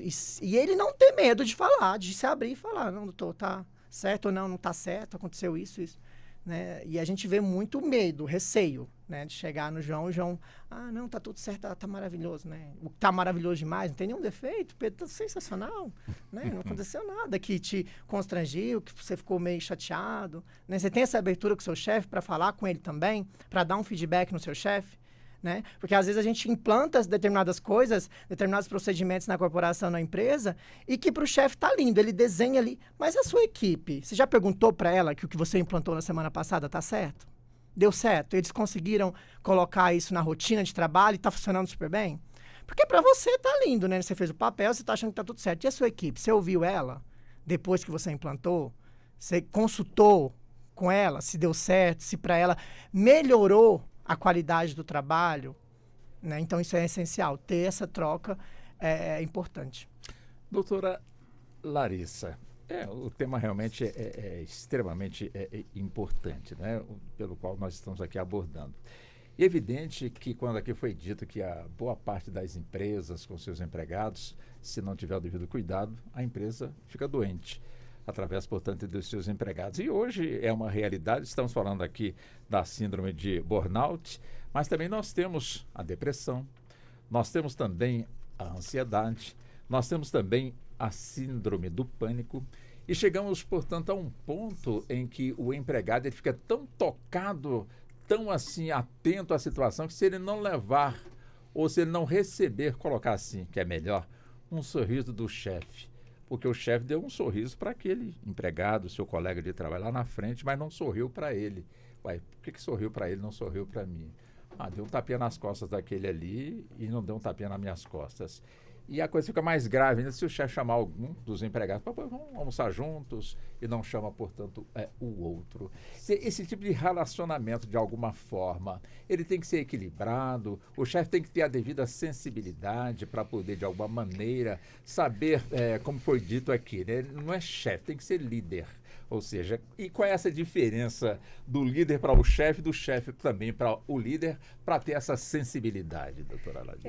Walter, você na sua própria pergunta, acho que você colocou ela de uma maneira assim sensacional, né? Eu acredito que o gestor, primeiramente, vou tentar fazer a diferença aí do chefe para o líder. O chefe é aquele que ele vai seguir as normas, ele não vai ouvir a equipe, ele não pensa, ele vai ali na frente, equipe, ele delega, mas ele não escuta, não existe uma escuta ativa. O líder não, ele vai na frente no sentido de dar exemplos, que os funcionários vão se sentir motivados e ele tem a escuta ativa. Que eu acho que esse é o grande diferencial, ouvir o que de fato... o belo exemplo do Dr. Max. Ele implementa algo e depois ele escuta se aquele novo padrão está de fato funcionando. Fazer reuniões para que todos... Porque ninguém é melhor do que a ponta que está ali na operação, de fato, vivenciando aquele problema para dar soluções, né? Então, acho que essa é a grande diferença do líder. E aí você trouxe um assunto muito delicado, porque... Às vezes, o gestor, ele também é humano, estamos falando também de seres humanos, só que às vezes é tão complexa essa situação de ele favorecer certas pessoas, porque a gente está lidando ali também com o ego, com o eu. Ele, antes de ser gestor, de ser líder ou chefe, ele é um ser humano.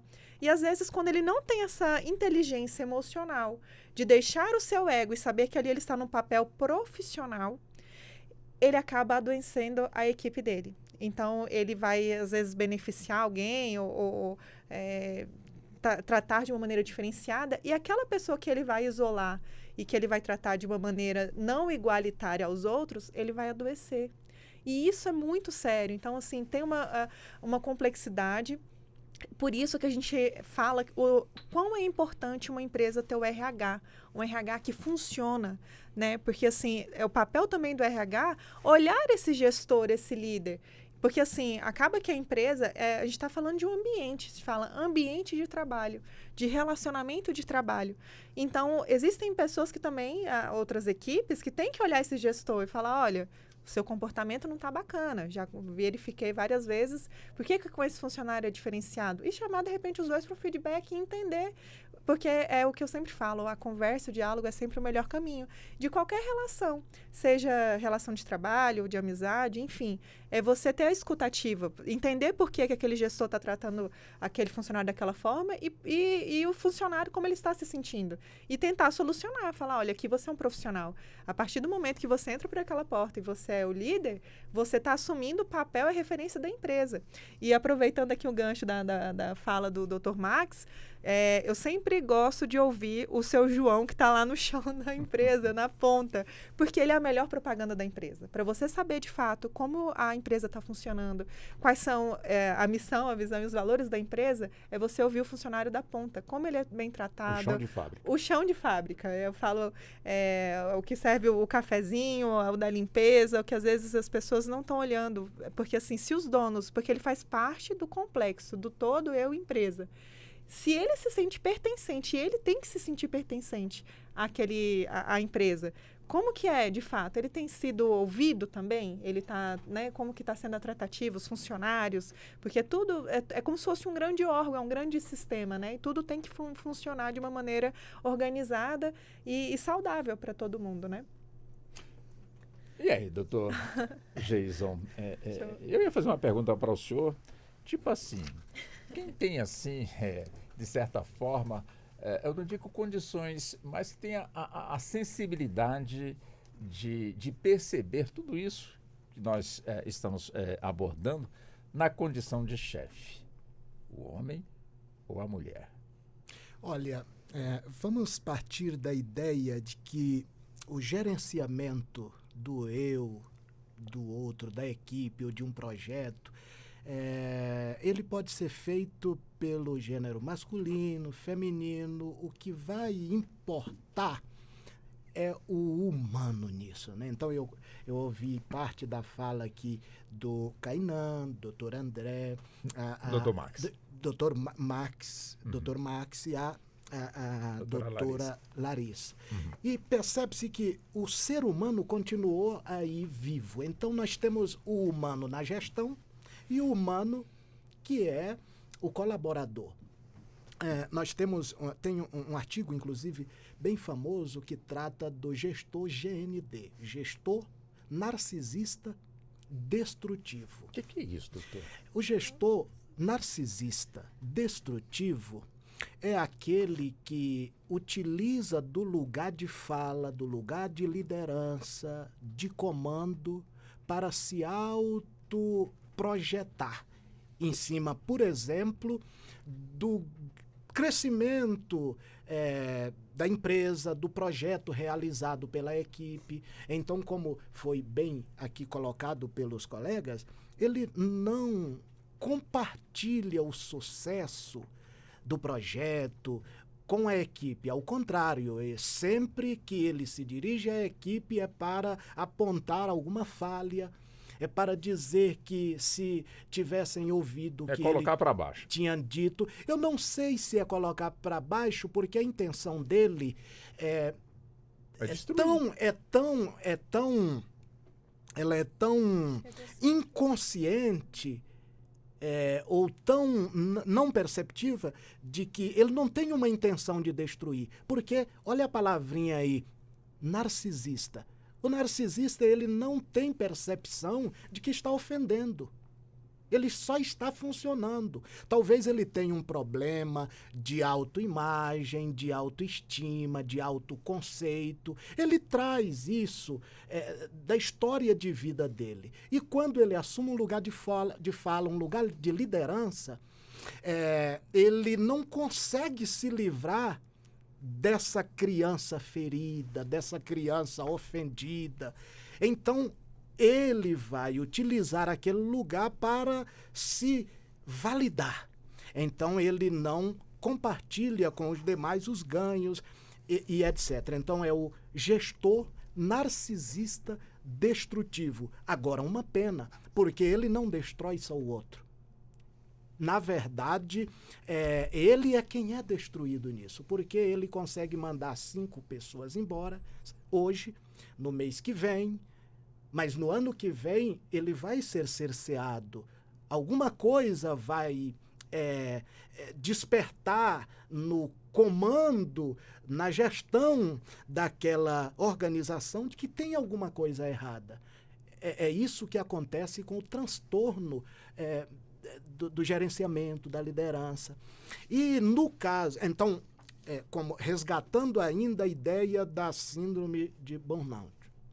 Esse cara, o problema não é só no sentido dele falar o que tem que falar à equipe. É que quando ele fala, a política, a cultura fica infectada. As pessoas ficam pisando em ovos, cochichando, conversando no WhatsApp sobre aquela situação.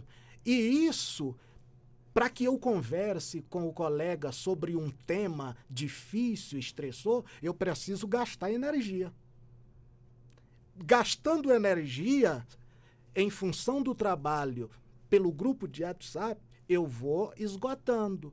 E daqui um pouco a síndrome está instalada. Mas tem a vaidade também do colaborador, que pode ser eu, pode ser qualquer um de nós que está ali, também com aquela coisa de que eu preciso jogar o jogo e ser o camisa 10, o cara que saiu ovacionado.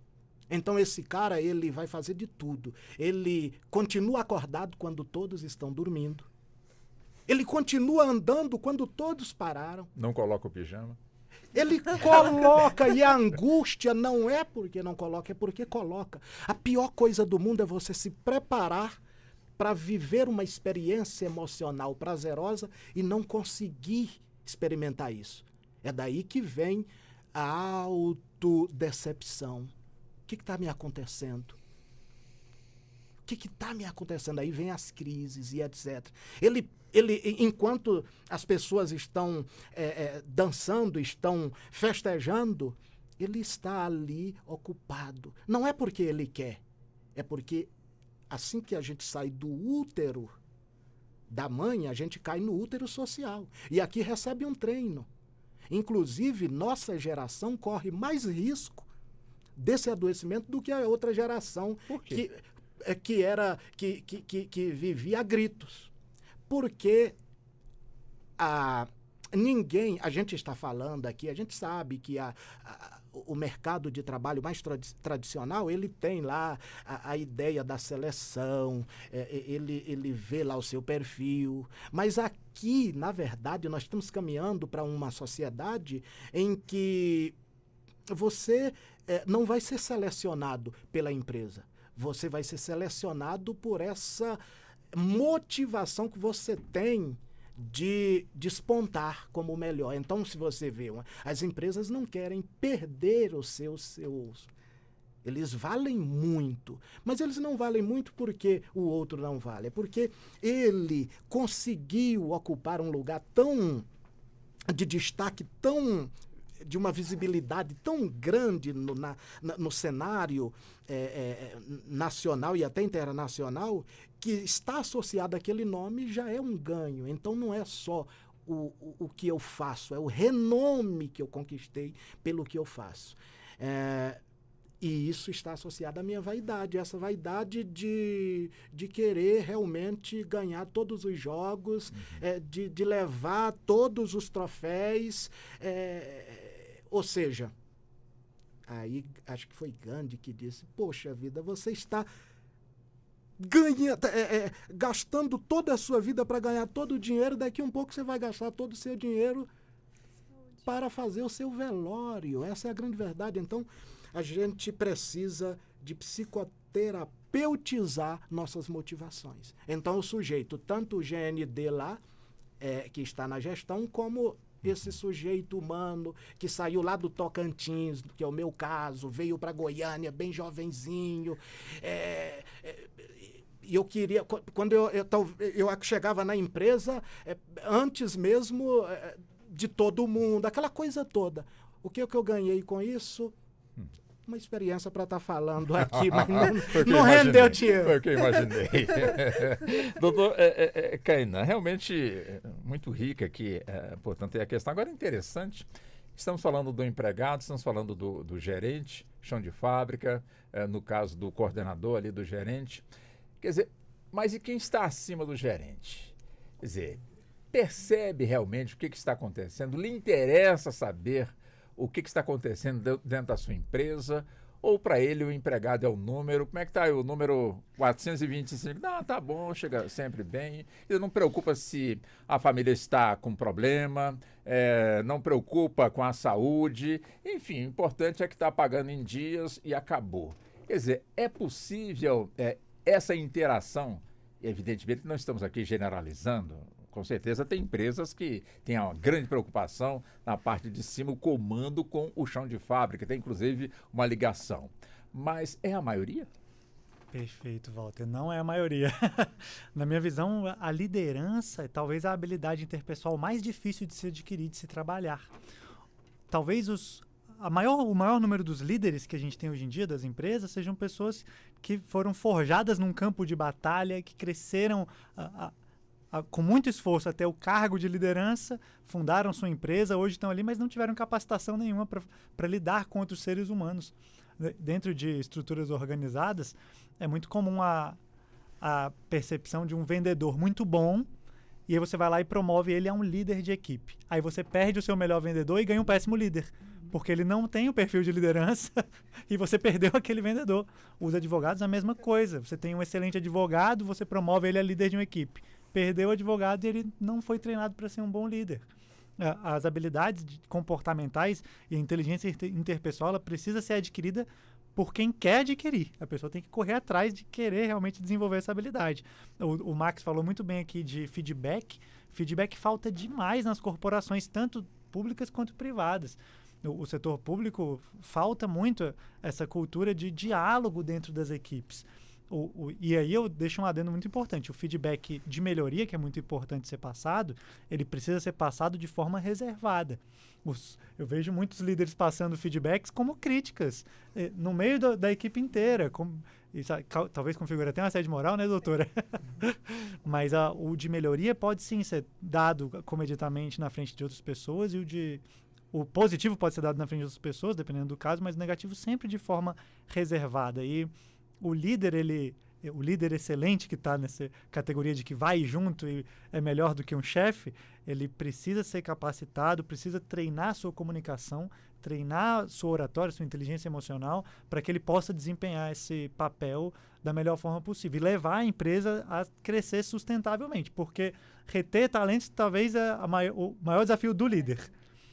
E como é que você retém um talento sem essas habilidades, sem valorizar o funcionário, sem ter esse equilíbrio entre o funcionário que não está fazendo bem, como é que você trata ele frente a um que está fazendo muito bem? É uma relação muito difícil de se trabalhar, mas que o líder tem que ter essa abertura, o coração aberto para o que eu preciso me desenvolver e me capacitar para desempenhar meu papel da melhor forma possível.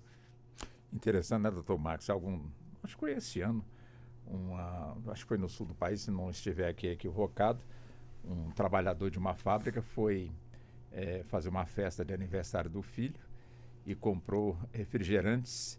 Não foi nem ele, né? Comprou refrigerante da marca concorrente.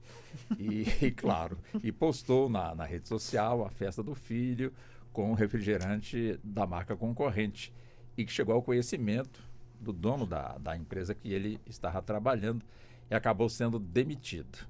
E evidentemente não demorou 24 horas, a empresa pela qual ganhou a publicidade de graça o contratou. Né?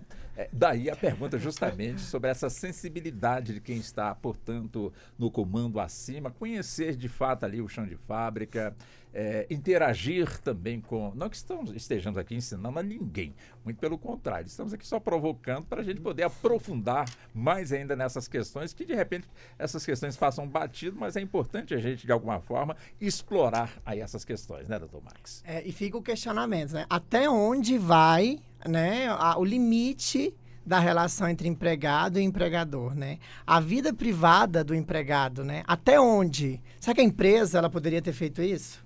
Né? Qual o limite que ela tem? Ela é obrigada, nesse caso, na verdade, ela pode impor essa obrigação para o empregado de utilizar um produto da qual ele é funcionário, ele trabalha? Né? Até onde? Né? Porque a Constituição ela garante o direito à privacidade, à intimidade, né? Então, a gente tem esse risco, tem essa fragilidade, né? E assim, o caso chegou à mídia e a questão da concorrente, o contratar justamente para que a concorrente ganhasse o marketing ali. Sim. Na verdade, ele nem analisou o currículo, provavelmente, né? Não sei, mas, enfim, foi ali a questão do marketing da concorrente. Mas essa empresa em si, ela foi além. Eu entendo que ela foi muito além do que ela deveria e poderia. Mas demitir sem justa causa pode a qualquer momento. Pode a qualquer momento. Mas será que essa dispensa não foi discriminatória? Não gera ali uma indenização na Justiça do Trabalho? Né? Entende? Então, assim, qual é o fato? Precisa justificar a demissão? Não precisa justificar a demissão, mas no caso, né, que você apresentou, Por que ele foi demitido após a divulgação? Foi demitido por justa causa. Depois que a justiça com certeza. Se reverter for a justa situação. causa, é pior ainda, né? Pior ainda, né? A demissão por justa causa, né? E completando o que a Tânia falou, a questão de habilidades é muito importante que a gente tenha colaboradores na organização com habilidades diferentes. Porque a organização ela foi feita para isso. Para que a Larissa desempenhe a função de uma forma que só ela desempenha. Né? Você desempenha uma função que só você desempenha. As habilidades são diferentes. Quando a gente vai contratar, a gente vai buscar um sócio para a empresa da gente, a gente quer um sócio que faça coisas totalmente diferentes da que eu faço. Né? Eu não quero um perfil igual o meu para ser meu sócio. Eu quero um perfil diferente. Que ele consiga enxergar pontos onde eu não consigo enxergar. Que ele consiga fazer coisas, desenvolver tarefas e atividades que eu não consigo. Né? Para que eu vou perder meu tempo, ter que sentar e estudar como é que faz essa garrafa, sendo que a Larissa já sabe fazer essa garrafa da forma perfeita? Para que eu vou precisar estudar para isso? Ah, não, porque eu preciso saber fazer essa garrafa, mas também eu saber fazer a mesa. Eu quero fazer os dois. Né? Então, a gente acaba perdendo tempo e dinheiro, para ser bem sincero. E voltando mais um pouco ao que o Dr. Jason falou, né, sobre aquela questão de trabalhar demais, né, é o profissional workaholic, né, que fala, né, que o viciado em trabalho, compulsivo em trabalho. Inclusive, a gente até joga na internet. Eu joguei aqui no intervalo, na hora que o Jason estava falando, aí apareceu 7 sinais que você é um profissional workaholic. Vixe, fala, né? vê se eu encaixo em algum aí você vai. Aí você tem que olhar ali, viciado em trabalho, entra, não tem hora para entrar, não tem hora para sair, não tem assunto, não tem hobby, vive em função da empresa. Né? Aí chega onde? Esgotamento mental. Onde essa pessoa não tem mais nem interação social com ninguém, porque a interação social dela é só o trabalho. Ela senta para conversar com alguém no café, ela só fala de trabalho. Ela chega para almoçar e jantar com a sua família, ela só fala do trabalho. Não fala do Flamengo. Não fala do Flamengo, não fala do Corinthians, né? Do Palmeiras, né? Entende? Então, assim, a gente precisa ponderar e ter esses limites. Porque no final, né? A síndrome, enfim, no final todo mundo perde.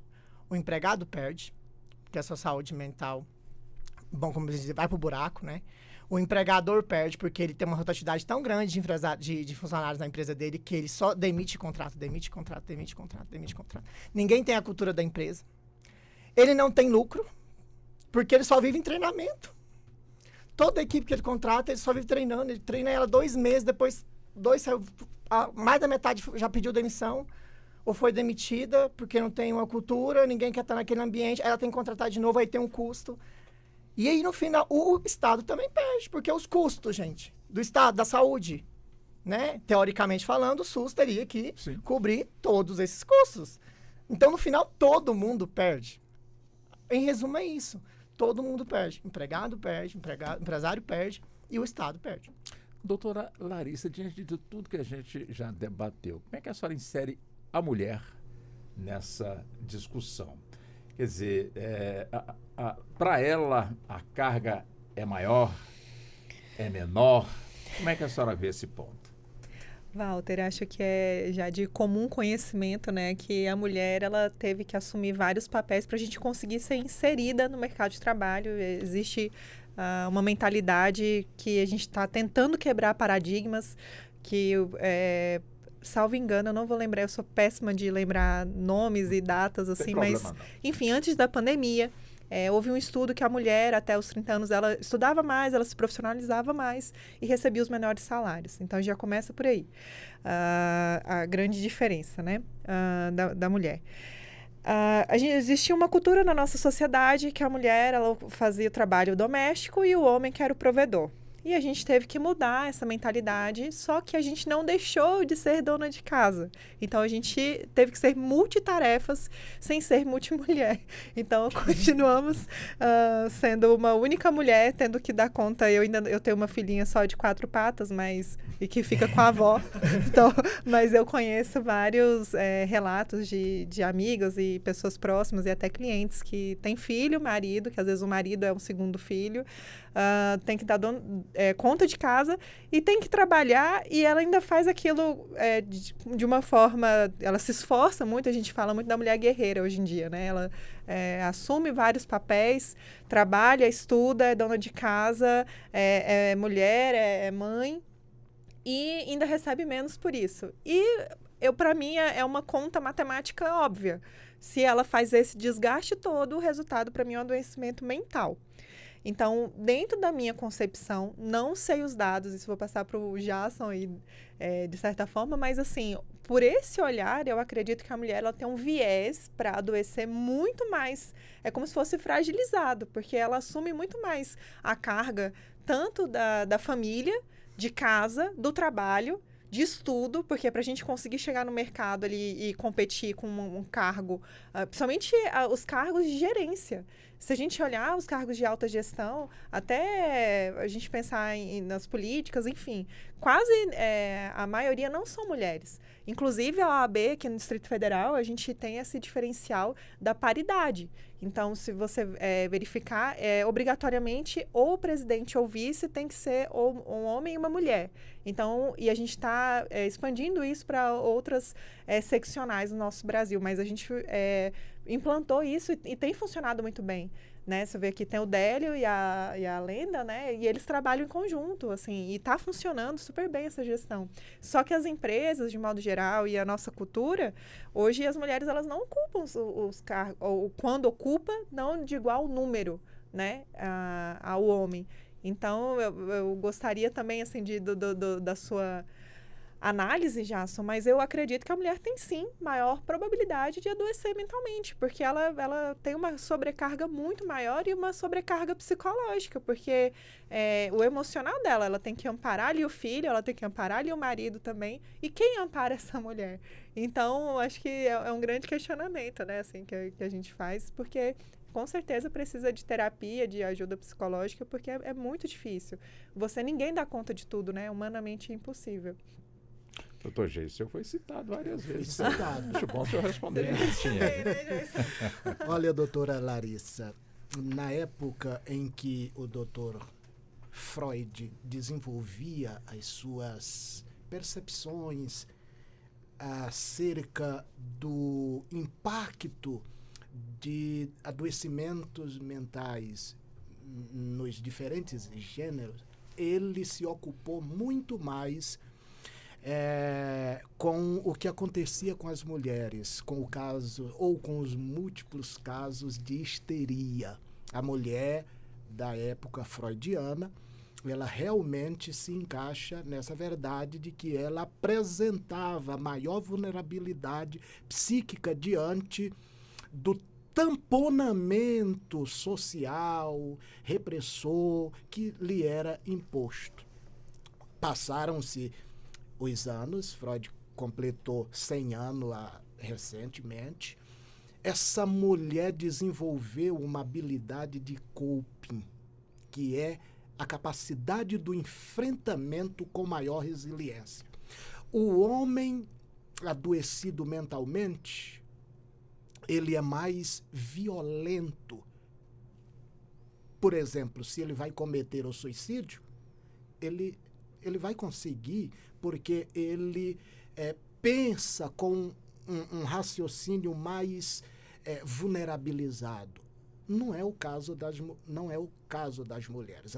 As mulheres da nossa época, elas têm um nível de resiliência maior, por causa realmente dessa capacidade de gritar pelo seu lugar de fala, que hoje eles usam o nome de resistência, né?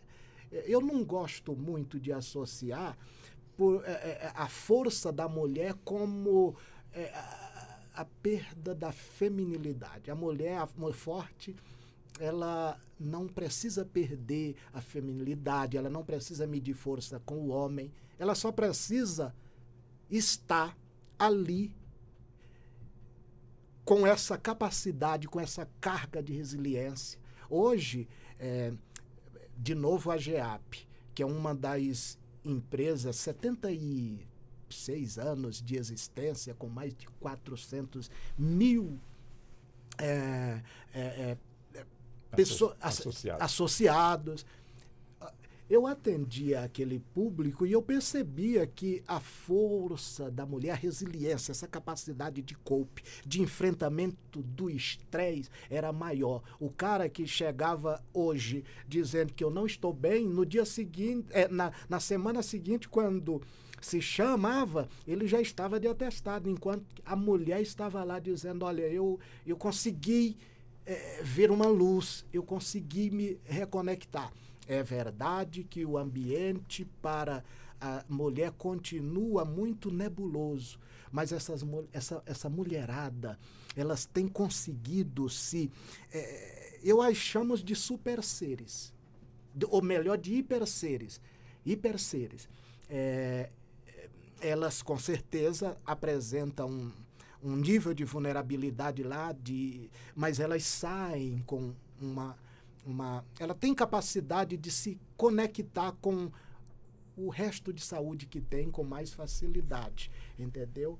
Então, por exemplo, o próprio burnout, ele está aí muito associado aos dois gêneros, mas o homem apresenta ali com um desgaste maior, entendeu?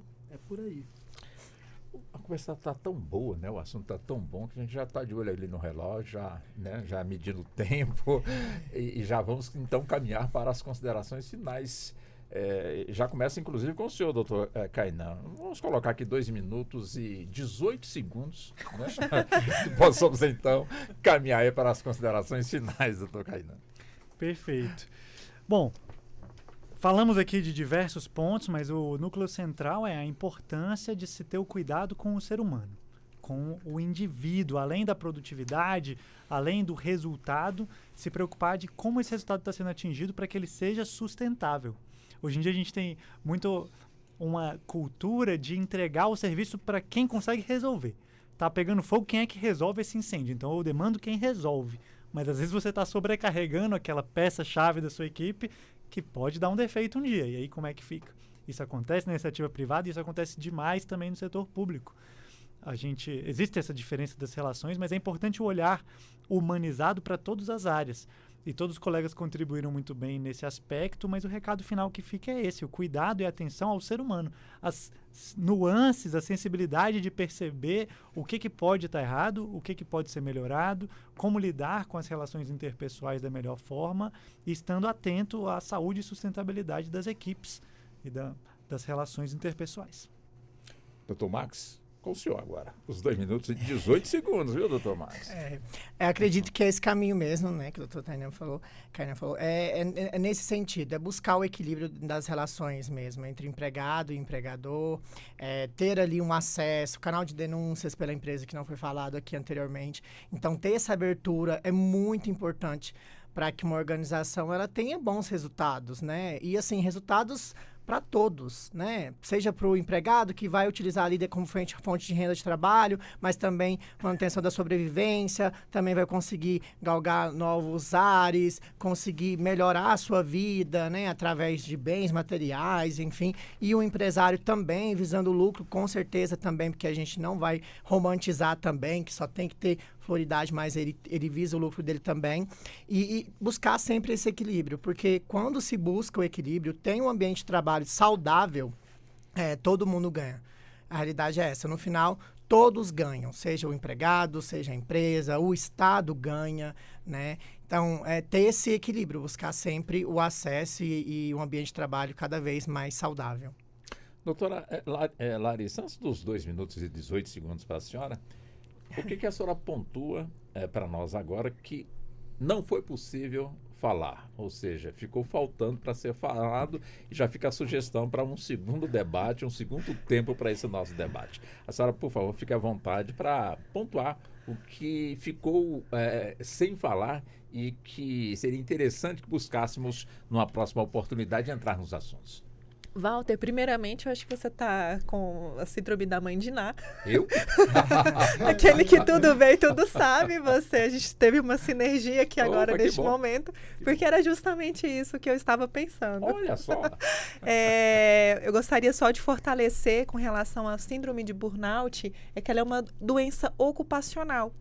Então, ela dá uma garantia caso o trabalhador ele seja afastado pelo INSS, né? Que normalmente a gente não quis aqui debater muito, como diz a parte jurídica e formal, porque isso a gente já está cansado. Então, o nosso intuito era humanizar tudo isso, né? Mas eu acho que esse é um ponto importante, assim, só para a gente dar uma pincelada e talvez a gente realmente trazer num próximo debate.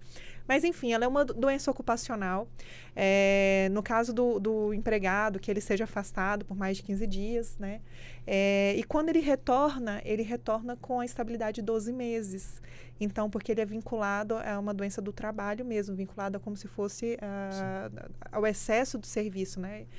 Esse estresse que o ambiente de trabalho ocasiona. Então, eu só queria falar esse ponto, porque às vezes a pessoa fica pensando que é um atestado comum, e não, se for comprovadamente nesses laudos psiquiátricos ou psicológicos, que a síndrome de burnout, porque ela pode causar depressão profunda, pensamentos suicidas. É tão grave isso, porque, inclusive, essa grande temática nossa aqui foi porque nós tivemos recentemente 2 casos no nosso escritório que muito me preocupou. Então, eu falei, acho que é uma temática muito importante da gente abordar esse olhar humanizado, para que essas pessoas também se sintam acolhidas e saibam que não só com elas está acontecendo isso. A gente qualquer pessoa está suscetível, né, a passar esse tipo de situação. Então, é uma doença muito séria. Então, a gente tem que olhar ela com um olhar bem delicado, bem especial, e falar que se você estiver passando por isso, estiver afastado, você tem essa garantia dos 12 meses da estabilidade, mediante seus laudos psiquiátricos, laudos médicos. Lógico, vai se passar pela junta do INSS, análise, né? Mas, enfim, porque às vezes a pessoa pensa que não tem essa estabilidade pós-retorno, né? Do atestado. Então, eu gostaria de falar isso. E obrigada pela sua sensibilidade, Walter. Agora os 2 minutos, senhora. Ótimo. Conversar é comigo mesmo. Então, primeiramente, eu queria agradecer aqui aos meus colegas. Dr. Max, muito obrigada. Nós somos da Comissão de Direito do Trabalho, da subseção de Águas Claras, né? Interligado à seccional, à OAB. Estamos aqui representando a nossa comissão. O Dr. Kainan, eu conheci ele semana passada, ele fez uma palestra lá para nós na outra Comissão de Direito Sistêmico que eu faço parte, foi uma honra, muito obrigada pelo convite, de coração eu agradeço.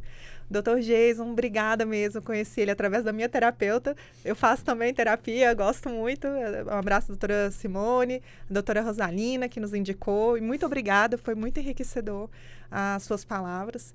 E, Walter, eu tinha te conhecido antes, também quero te agradecer, é sempre um prazer te encontrar.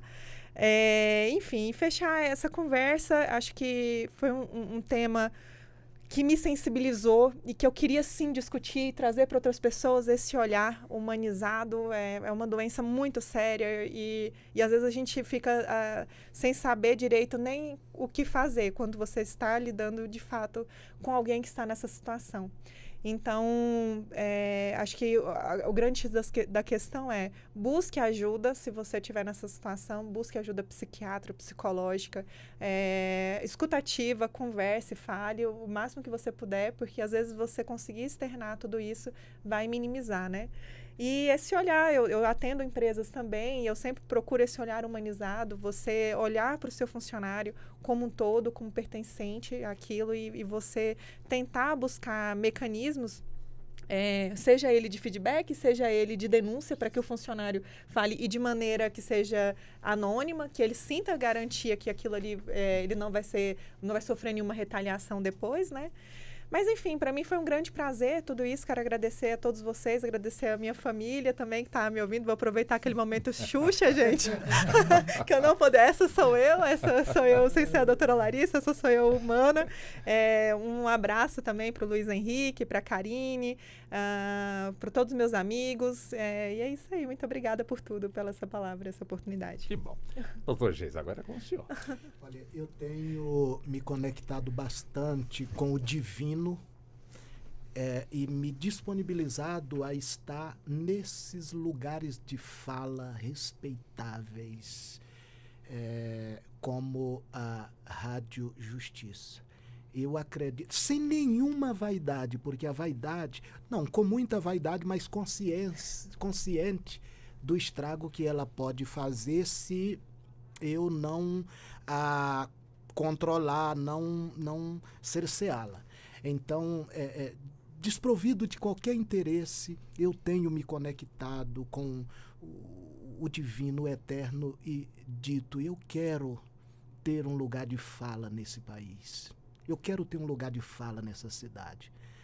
Eu não quero ficar, que é um lugar que eu me sinto muito bem, o setting terapêutico, onde eu atendo na clínica Universidade das Emoções, a nossa instituição, eu preciso ir, não porque eu tenha alguma coisa diferente, mas porque há muitas vozes que gritam, que clamam, precisando de socorro, de ajuda, dentro daquilo que eu percebo que eu já consegui ajudar outras pessoas naquele nível de sofrimento, naquela experiência de dor. Então, obrigado, Walter, obrigado, doutora Larissa, Max André, Kainan, e aos nossos ouvintes. Olha, obrigado. Se você ficou aí o tempo todo, você já nos envaidece demais. Então, muito agradecido mesmo. Eu termino dizendo o seguinte: a dor, ela não é para ser estranhada, não é para ser combatida, não é para ser morta. Você não pare de medicalizar a dor. A dor não lhe impede de ser espetacular, de estar continuamente aí no palco da existência.